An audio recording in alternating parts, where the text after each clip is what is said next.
Hey everyone, Zelna here for Wynn, bringing you the 13th week of the Average to Savage training program written by Greg Nuckols over at Stronger-by-Science.com. Like usual, I'll leave links in the description below so you can check out the program, as well as Stronger by Science website. I highly recommend checking out both resources. Two resources I rely on heavily.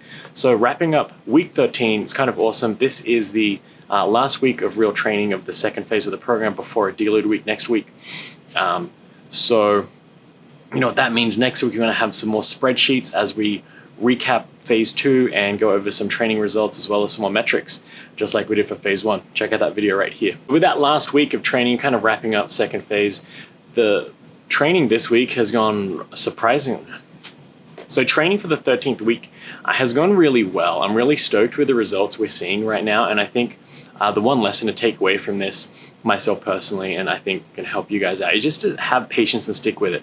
Phase 1, that was kind of 6 weeks of training where it just felt like my body wasn't keeping up with the training. We saw declines in weight prescriptions, not meeting the rep targets. So it wasn't really a stellar performance for the entire phase. But then we had that recovery week, the deload week, and then second phase kicked in, and from the get-go, which has kind of been a slow ramping process where it's week by week, we're just getting that little bit better each and every week for this second phase, which is kind of cool to see. And I think that just shows you that getting stronger and building more muscle isn't a linear process. It's going to take, there's going to be ups and downs, lefts and rights. I heard a great analogy where getting stronger and building muscle is kind of like building a house. You don't build a house linearly. Things are happening in like the structural part of the house. When you're building it, you don't just see it go up level by level. Like the foundation gets laid, then sticks come up, the roof will go up, but then the walls will come in. So there's this non-linear fashion of how a house is built. And I know the body isn't like a house, but thinking of building muscle is kind of like that, because different structures are going to take different time to adapt to the stresses of the program. Others will adapt faster. Some might not look like they're getting stronger or adapting to hypertrophy, but they actually are, and you just can't see that on the surface. And basing this around the performance-wise, we're going to see the results next week, so make sure to check that video out. But from a subjective perspective, my training has gone really well this week. We're exceeding some rep targets, and we're hitting some, I guess, rep PRs because of how high the rep loads are this time around. I haven't really touched this amount of volume in quite a while. Finally, just seeing that improvement in work capacity and fatigue management, and seeing how my body is able to adapt to that new stress and stimuli has been really awesome to see, and it's something that has taken quite a while. We're on 13 weeks now, and we're only really starting to see the progression of this. But again, a lot of that happening under the surface is a lot of work happening and a lot of adaptations that the body's kind of doing, not really overt. So really slight progresses, but I think these are huge milestones because it's showing that change in shifting. Couple that obviously with a fairly significant amount of weight loss. Again, for me, I'm losing about 1 to 2 pounds a week on average. My goal is to get under 200 pounds. We started off at around 208 to 212 at the start of phase 2. As of this week, we're kind of hovering in that 200 to 203 pound, depending on the day. So we're kind of right in that average there. But again, it's really cool to see both the weight loss and the adaptations to the training. So what I'll do now is throw over to some training highlights over the course of the week. So like usual, starting off with squats, and they went really well this week again. We're actually meeting the rep target, which is kind of awesome. The higher barbell position is feeling a lot better, and the knees are tracking well and not really caving in. Happier with depth this week. You'll notice my knees do start to slide back on a few reps here as we try to leverage my back strength coming up. One trick that has helped me with the squat sticking position has been a focus on shooting the hips forward rather than lifting the barbell at that sticking point. So when you get to around 2/3 of the way up, instead of thinking of pushing the barbell up, think of pushing your hips forward like a deadlift. And that's one way to leverage some extra back strength.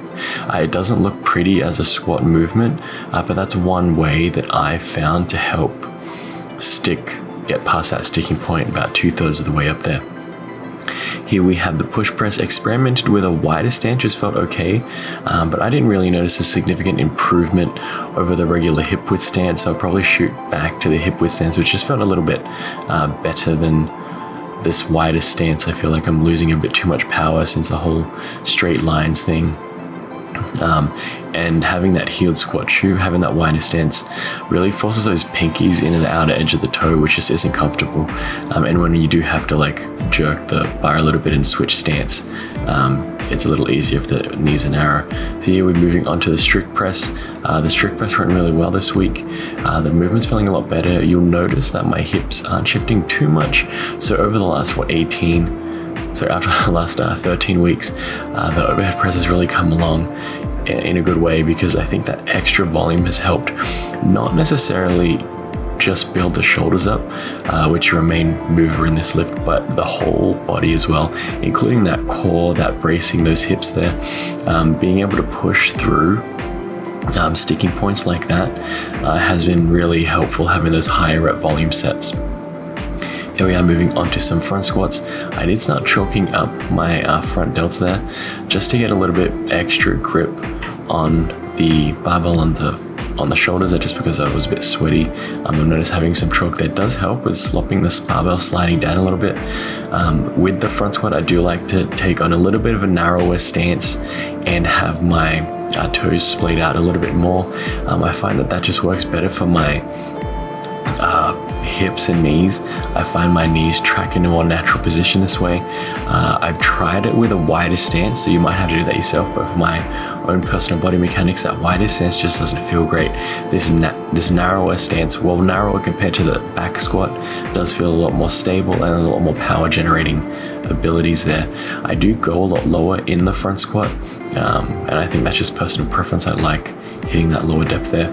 Here we have some deadlifts moving on there. I am using straps again this week. Make sure to check out my video where I give you some quick tips as to how to use some lifting straps, but I don't think there's any detriment in using them.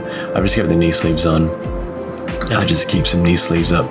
I have been focusing recently on making sure my deadlift extends to the full range of motion, which I am missing a couple of times here and there, but you will notice the start of the deadlift, my knees and shins hit that barbell and it rolls forward, which is indicating of a little bit too much of knee movement there. Here we have the single arm T-bar rows. Again, I'm liking the single arm T-bar variants just because they are less taxing on the back, just because that overall weight has to be less, but we're still able to tax the back and the biceps quite significantly with moderately light loads. Here we're moving on to some Atlas stone lifts. I did venture into the world of using some tacky this week, so that was kind of helpful. That was kind of a really big game changer. Just having that grip not be an issue with the stones was kind of awesome. The tacky is super messy, so something I'd recommend picking up a whole separate shirt that's used just for tacky. I've actually sharpied on the collar of this shirt to only ever use this shirt for tackying, because that does get everywhere. Using WD-40 to get the tacky off and then some Dawn soap to get the WD-40 off has proven to be quite effective in removing all that tacky there. And we've finally been able to pick up that 215-pound stone, which has just been sitting on the floor for the longest time. So that'll wrap up the 13th week of training. Make sure to tune in next week where I go over some really exciting spreadsheets. This has been Selwyn from Wynn Strength, and remember, a better life through strength.